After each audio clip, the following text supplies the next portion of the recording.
Hello, MCU fans! With What If Season 2 just having ended and tying in so nicely with Loki Season 1 and Season 2, I thought it was a great time to go back and look at everything we've learned about the multiverse so far and see how the rules have continued to build upon themselves to show us how the multiverse functions in the MCU. I mean, I'm thoroughly impressed how everything has been so incredibly consistent, which you'll see in this video.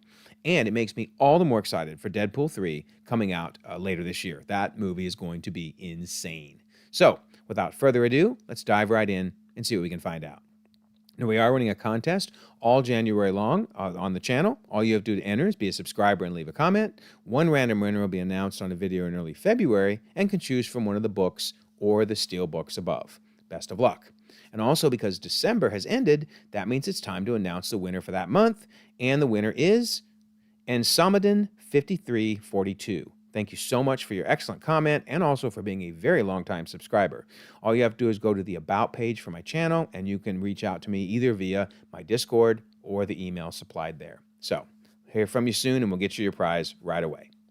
All right, there's also a membership option, but however you want to support the channel, I really appreciate it. Just subscribing to videos, liking them, leaving comments, all of it matters. So thank you to everyone who helps make this channel a success.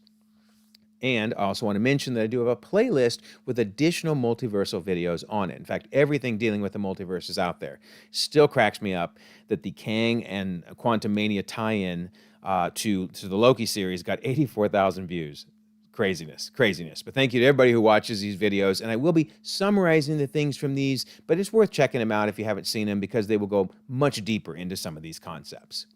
All right, so we're going to start with a very short history of creation. In the Eternals, they give us three very, very impactful sentences. So we're going to break it down, starting with, in the beginning, before the six singularities, and that's key, and at the dawn of creation came the Celestials. Then the Collector in Guardians 1 explains, before creation itself, there were six singularities. There's that word again.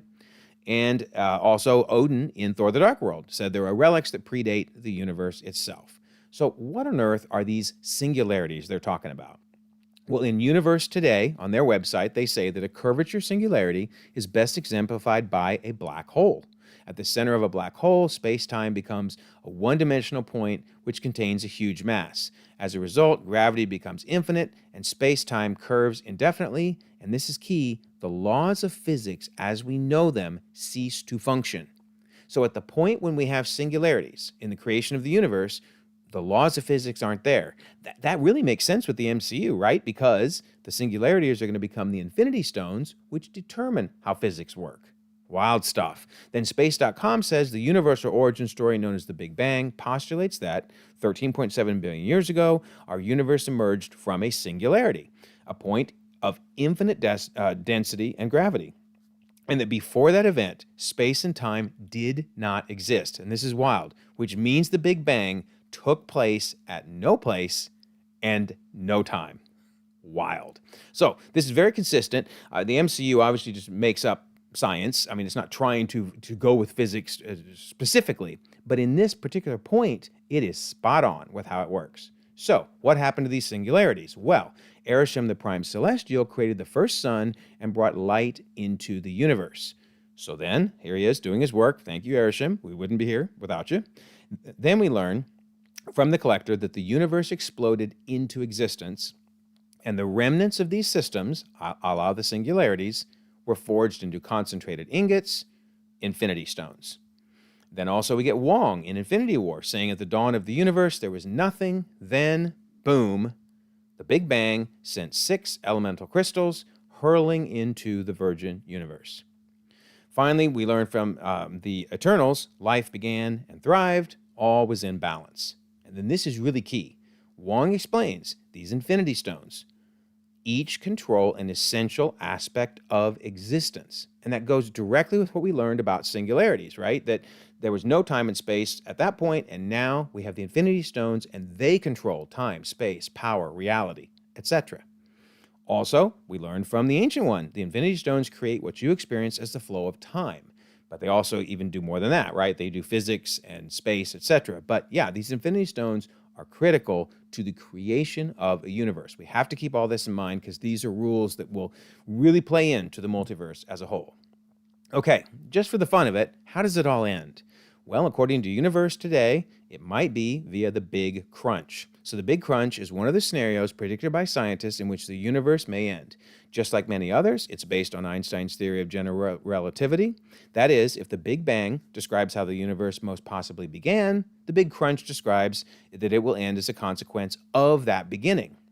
It tells us that the universe's expansion, due to the Big Bang, will not continue forever. Instead, at a certain point in time, it will stop expanding and it will collapse upon itself, pulling everything with it. That is really important. That's the Big Crunch, right? Until it eventually turns into the biggest black hole ever. So we started with the black hole, the singularities, right? And then we end with the black hole. Then we now know that everything is squeezed into that hole, and thus we get the Big Crunch. So I'm wondering if that's what they were trying to say here in Loki. I mean, they don't really tell us for certain, but it seems like it's the exit point from one universe and the entry point from another. Because remember, we go into one of those black holes and we eventually get to the sacred timeline. So very interesting, but that's why I'm going to use a black hole for the origin of the universe. I realize that's probably not the right image, but hey, they used it here, right? We went into the black hole and we saw a universe. So I'm going to use this exact image from Loki because I just think it's kind of cool. Okay, so next important point. What are we dealing with in the Loki series? Well, let me apologize up front for people that like 1999-99. Don't shoot the messenger. I'm just saying what they show in the series, but notice Loki's video reel is 616, telling us he came from Earth 616 originally. We also see that when segments are created off of 616, they're numbered with 616 dot blah, blah, blah, blah. So this is when they went and captured Loki from 2012. We see it again when they go back to 1549, 616 dot da da da da da. And when they go to 1905. So they're using the 616 over and over again for the time segments. And of course, it's a time segment as long as you reset it before it becomes a full-time line. It's just a little time segment at this point. But we see in Loki season 2 that even when it becomes a full-time line branch, it still has the 616 dot blah, blah, blah, blah, blah, dot blah, blah, blah, blah, blah. You know, they've numbered everything off of 616. And then the branches are 616, etc. Likewise, when they're pruned, they still have their pruned timelines. They still have all the numbering afterwards. So that's just really important to keep in mind. Loki's series is dealing with 616 and branches off of 616. But it's important to note that while they refer to them as timelines, it really is a universe, right? Because the sacred timeline is the 616 universe. I mean, they are in a universe right now. I understand why they use the terminology sacred timeline because, let's be honest, sacred universe doesn't sound as cool. But nonetheless, whether or not they were referring to them as timelines, this is a universe. And I'm saying that because when Sylvie, for example, went into 1982, they're saying branch timeline, right? But it's really a universe. I mean, it's a universe where she hung out at McDonald's a lot, so I jokingly refer to it as the McDonald's universe. But the point is, it's a full universe. She could go anywhere she wanted in the universe. So we have to be careful with the terms to not get too hung up on the words they're saying and just focus on the concepts. This is clearly a branched universe because she's in a different universe that is independent from the sacred timeline or the sacred universe, if you will. But it's a very fair question I get asked quite often. How then are there so many different Lokis? If we're just talking about 616 and branches, how come the variants are so different? Alligator Loki, Sylvie, boastful Loki, kid Loki, on and on. Well, it is important to note, Mobius himself is saying these are branches. When we get out on the branch, we're not just looking for a time criminal, we're looking for a Loki. But he's not saying when we go to a different universe, when we go to a totally different, he's saying when we go off on a branch from the sacred timeline. So they are all branched off of it. But then how do you get so different? What's going on there? I think the answer is when Sylvia is explaining the universe wants to break free. So it manifests chaos. What does it mean by it wants to break free? Well, remember, the universe is being pruned repeatedly by the TVA, and we learn in season 2, it's being pruned so it'll fit in the loom. So you've got a universe that is being artificially stunted in its growth. It wants to branch, and it can't. So the universe, I believe, is creating chaos, and it does it by creating the Lokis. It's focusing that chaos through the Loki variants, like me being born the goddess of mischief. We even have later where Mobius is saying two variants of the same being, especially you, forming this sick kind of twisted romantic relationship. That's pure chaos. That could break reality. Again, I think the universe is doing this intentionally. It's creating the Lokis because it wants free. And then I love this. Whether they meant this or not, it fits in, right? So this is in season 2 when Renslayer says, all that matters is order versus chaos. I'm order. And Mobius shouts no. And right on cue, boom, boom, in comes chaos. So anyway, that's my theory. They don't really tell us how we get the different variants. It's left for us to, pick our own headcanon, but I think that makes the most sense to me. The universe does not like to be trapped in the loom. It does not like to be pruned, and it created the Lokis as a way to get to He Who Remains, break free, and defeat once and for all He Who Remains plan. All right, let's look at these terms again because these terms get confusing. Which multiverse are they referring to here? Victor Timely says the loom will never be able to accommodate for an infinitely growing multiverse. You can't scale for infinite. So I've heard people say, oh, wait a minute. You said that this was just 616 and its branches, but they're talking about the multiverse. Well, keep in mind, 616 and its branched universes is a multiverse because there are multiple universes. So they don't know of anything else other than 616 and the branches. They don't know about the grander multiverse, if you will. For example, do they know about the animated universe? I mean, I doubt it. Do they know about Moon Girl and Devil Dinosaur? Well, they should, because it's a really good series. Season 2 coming out this year. Check it out. But do they know about this animated universe? Do they know about the Spider-Verse? I really doubt it. That's not what they're talking about when they're talking about the multiverse. They're certainly not talking about the cube universe, right? I mean, yeah, they might know about Drax turning into cubes. Love that. But do they know about the cube universe? I doubt it. Do they know about the noir universe? Nah, probably not. Do they know about the Paint universe? Well, I wish they did, because I love the Paint universe. Can I please, just for one day, go visit the Paint universe? Please. Anyway, my bigger point here is, no, they don't know about all these other universes out there. When they're talking about the multiverse, they're talking about what they know, which is 616 and the branched universes. So, also, when Loki grabs all these timelines / universes, he's just grabbing the ones that were in the loom. He's not grabbing the Paint universe and all these other universes. He doesn't even know they exist. Plus, you wouldn't want them in the same tree because we're going to see there's risks of incursions. No, he is grabbing the 616 branches that were in the loom and pulling them, using his power to bring them back to life again and to create the epic-looking tree. Love it, love it, love it. So, this is 616 and its branched universes. And the reason that's really key and ties in so well with What If Season 2 is we see that the Watcher, obviously, but through both seasons, has been observing 616, the sacred timeline, and all of its branched universes. That's his focus. He's always telling us, where do things deviate from the main universe? Where do they deviate from 616? In fact, we even see him watching the creation of a new universe. Literally, this is the universe in the finale when Strange Supreme sacrifices his own life to build the new universe. He created this universe but was never born into it. Pretty wild. But he's literally able to observe new universes being created. Well, then we finally get this view, right? I was just so happy that they ended season 2 with this. Again, showing us the tree is what the Watcher's been watching from his little space in the nexus of all realities, and he's watching all the branches off of 616. Does that mean there's other Watchers for other multiverses? I'd like to think so. I think that'd be pretty cool, and we'll talk about those in a minute. But at least for 616, we know it's Uatu, the Watcher, checking him out. And also, apparently with Captain Carter as well. Okay, so then I have gotten some questions. Well, what are you saying, dude? Are you saying that What If is an animated universe? I thought it was live action. It's a great question, very fair.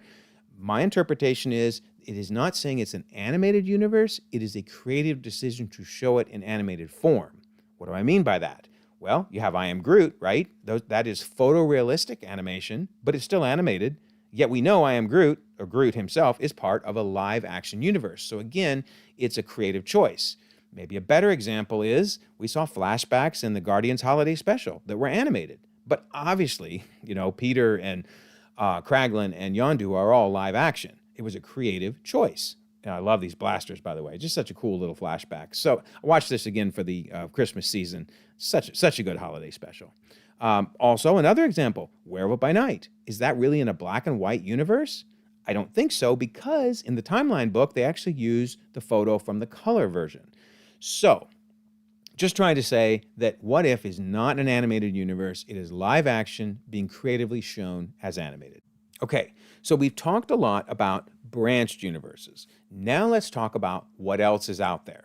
So I want to look at this excellent quote from Michael Waldron during the Multiverse of Madness Assembled episode, which this is technically not canon. I want to be clear because it's not in a movie or a show, but it is in something produced by Marvel Studios. So I would think what he's saying is canon. Plus, keep in mind, Michael Waldron wrote Loki, Multiverse of Madness, and he's writing Avengers 5 and 6. So the dude knows the multiverse. So he says it's impossible, near impossible to travel from one universe to another. In Loki, you can kind of hop between one timeline branch to another, branch being the key there, but you've got to be anchored to some original timeline.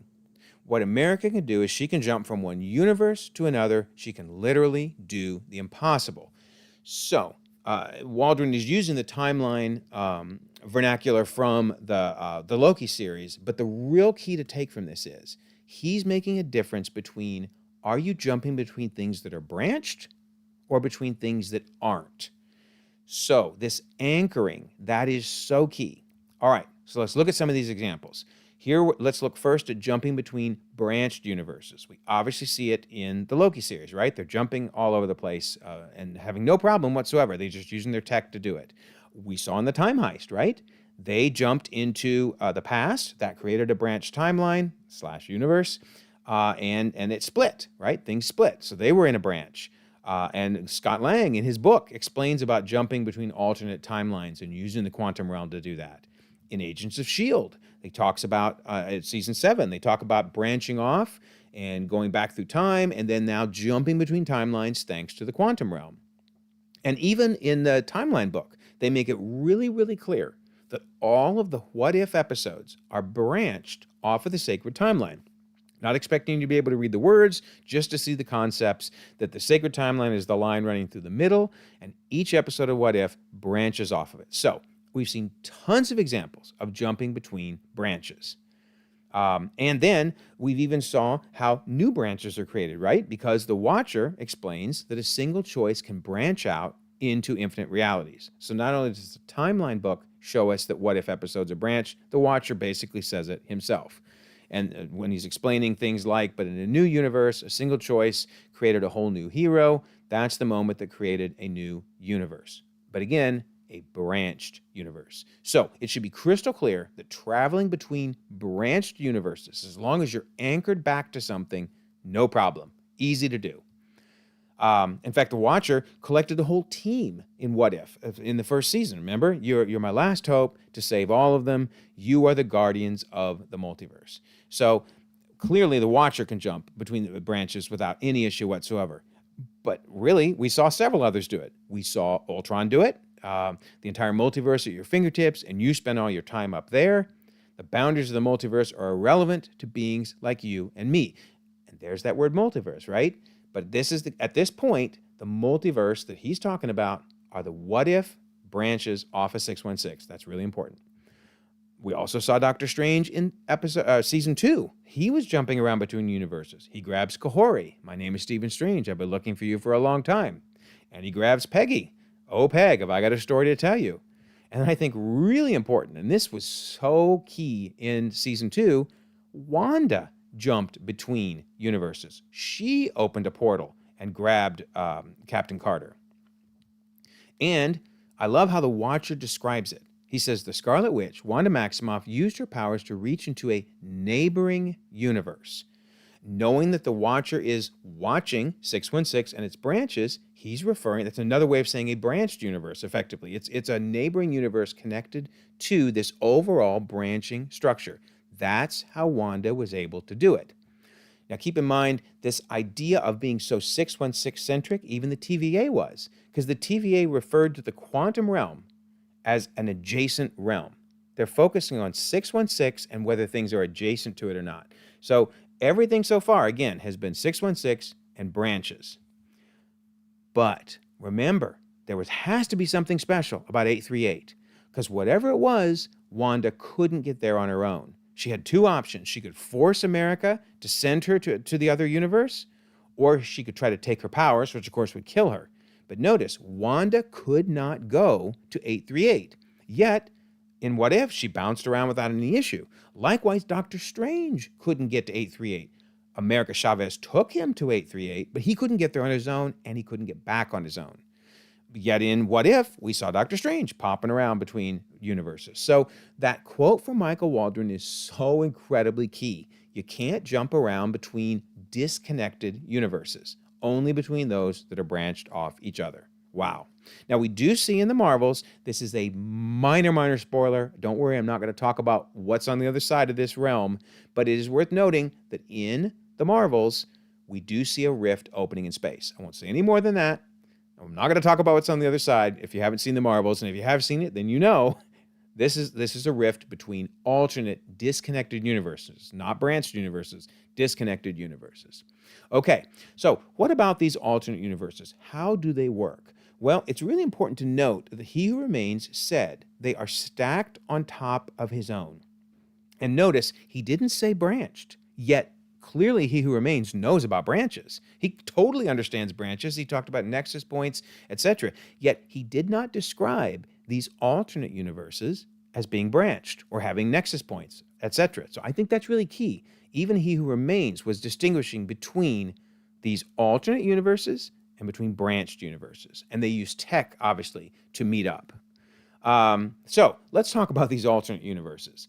Just how dangerous are they? What are these incursions that we hear a lot about? Well, there are 3 different ways, believe it or not, that alternate universes can create incursions. The first, Reed explains, is when the boundary between 2 universes erodes and they collide, destroying one or both entirely. So what does that look like when a boundary erodes?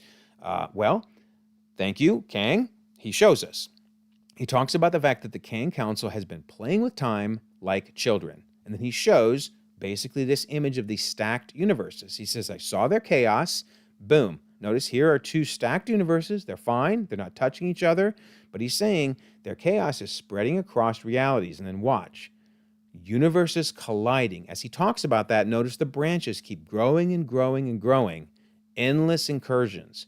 So the 2 stacked universes that were completely separate are now starting to override each other, starting to overlap. Why is that happening? Because the Kangs were playing with time like children, right? They were jumping around, creating all these extra branches, these unnatural, I should add, branches. So that is one way that you can have incursions occur, when the boundaries erode.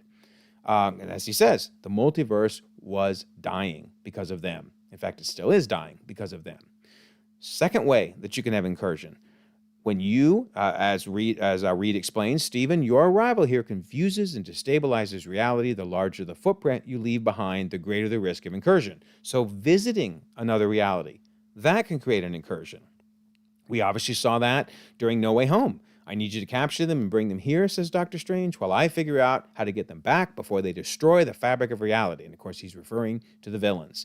So they're visiting 616 from whatever universes they came from. They were definitely alternate universes and we're going to create an incursion. On the other hand, we've seen that if you visit from a branched universe, it's not an issue. Think about Gamora. Gamora came from the 2014 branch of the Time Heist, so a separate universe, and she's been here since 2023, when Endgame happened, all the way to 2026, when, according to the Disney Plus timeline, Guardians of the Galaxy Volume 3 has happened. That's 3 years. Nearly 3 years she's been in 616. No incursion. Likewise, the Watcher, who, keep in mind, is the 5th dimensional being. He understands how 616 works and all its branches. Yet he was willing to plop Black Widow in the season finale of season 1 into another world that had lost their widow. I think he probably wouldn't have done that if he knew the result was going to be that it would create an incursion. If so, he's a pretty cruel dude. So, yeah, you can basically go between branched universes and it doesn't create an issue. But if you go between the alternate universes, that's a problem. And then a third way you can create incursions, dream walking. Notice that he's talking to Doctor Strange about his variant on 838, and who he learned had been dream walking.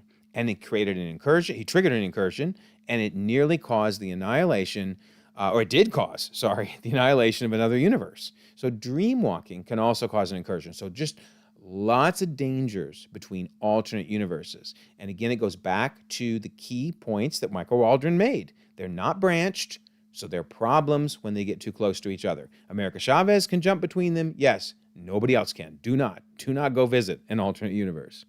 Now, it is worth noting, and I said this during my What If breakdown, the 1602 episode was not an incursion.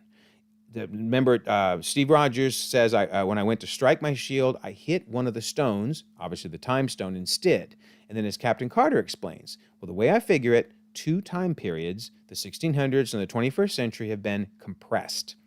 And if I don't find a way to unstick these time periods, this universe will shatter. So basically, it was an incursion of timelines, if you will. 2 timelines were scrunched together, but not 2 universes. So that's really important. So this rift that opened up, this was literally a time rift trying to heal itself.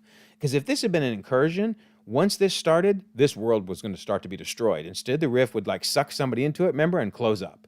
So it was a little confusing conceptually because we're so used to seeing incursions and such and hearing about them, but this was not an incursion. And that's very important. All right, so let's talk about these Infinity Stones and how they work across different branches. So we saw in the Time Heist that you can grab a time stone, Power Stone, etc. In this case, he did want the Time Stone. You can grab it from a different branch, and you can use it in your branch. Because obviously none of the stones would have worked in Endgame if that wasn't possible. So keep in mind, the branches are basically, since you branch off of an original set of Time Stones and Power Stones, etc., Infinity Stones, then naturally your branch would be based on those. So you could grab them and take them to a different branch. We saw that with Infinity Ultron, right? The entire multiverse at your fingertips, and you spend all your time up there. He used those Infinity Stones as he jumped across different branches. But it's always worth noting, because this comes up all the time, what about the Infinity Stone Crusher? Well, they do answer it. They answer the question in the episode. They say that every universe is different, each one just a fraction unique.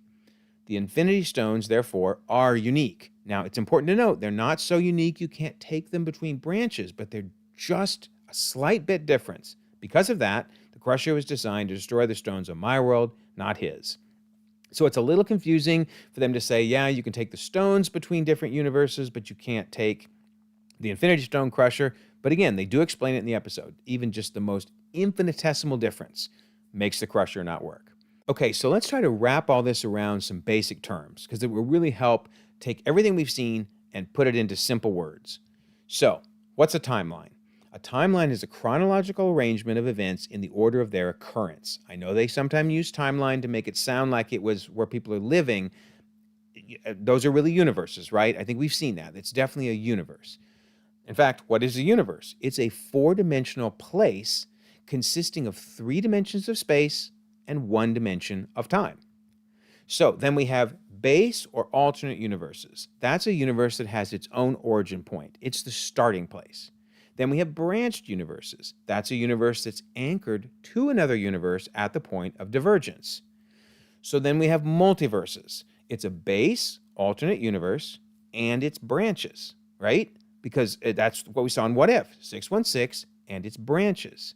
So therefore, a megaverse is a collection of multiple multiverses. Now, I've said before in some of the earlier videos, omniverse. I've now been told omniverse is actually multiple megaverses. So an omniverse would be if DC, James Gunn, and Feige in the MCU got together and worked together, which I really hope they do. That would be awesome.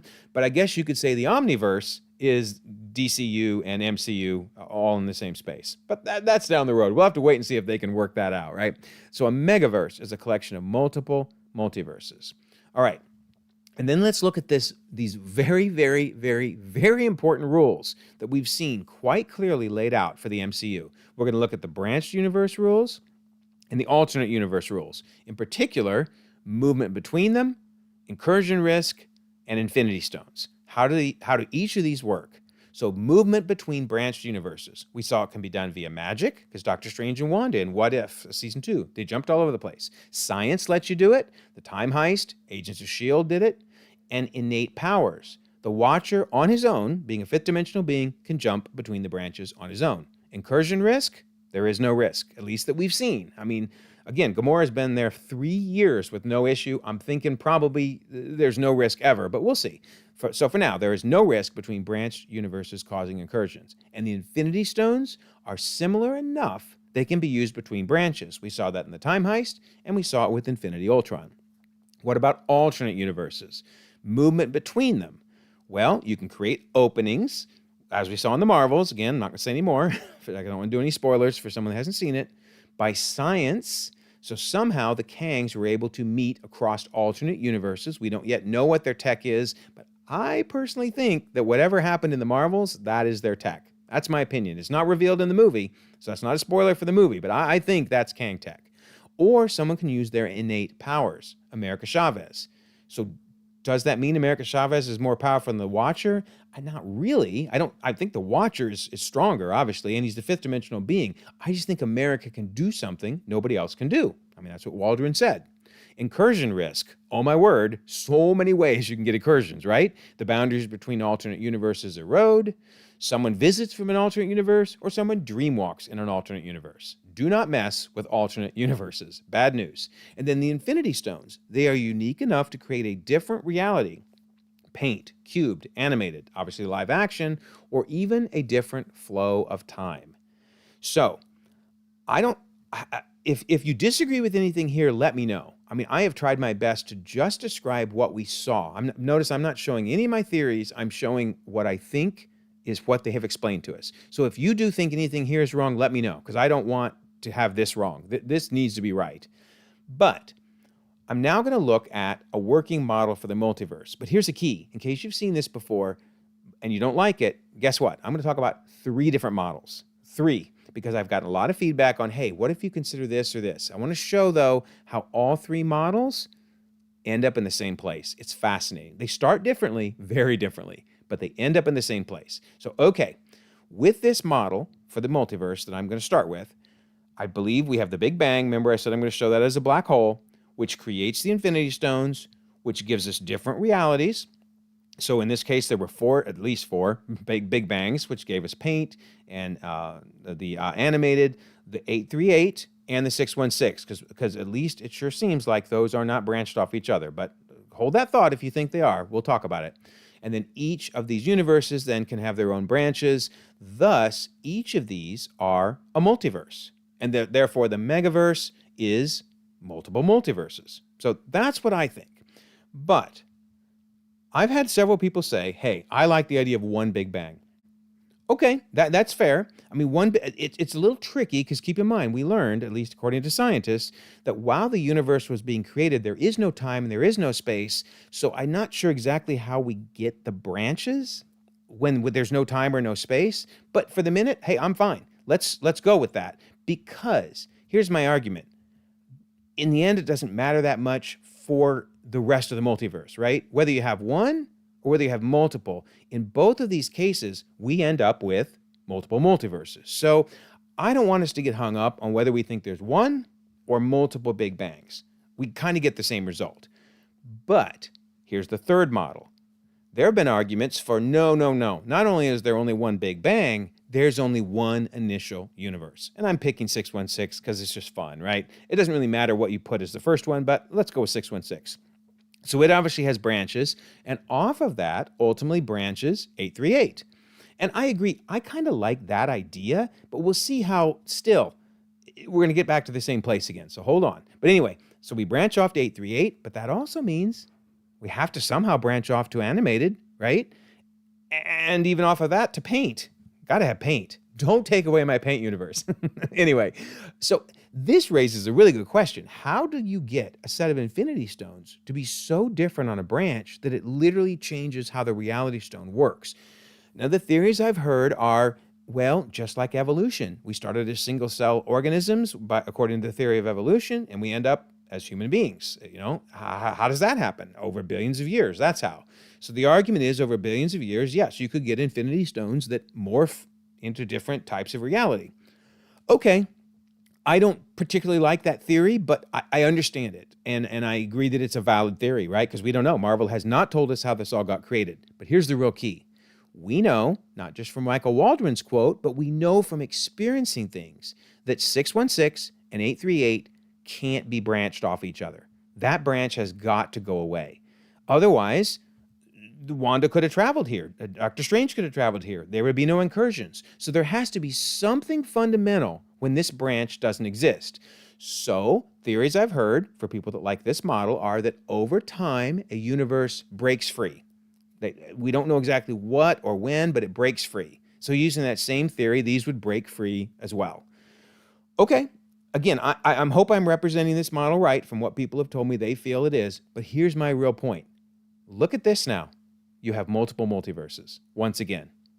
So is there really any big difference between this and this in the end result? Not how we got there to start out with, but in the end result. So for example, this part and this part are pretty much the same.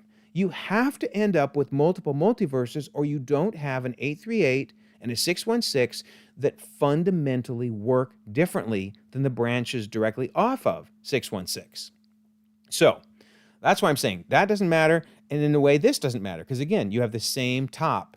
So I think I like this model best. So I'm going to proceed forward with this. But my point is, I think no matter how the universe starts, we end up in the same place. We have to, or Marvel's rules don't work. So let's really quickly summarize visually, because I just like visual things, how all those rules fit together.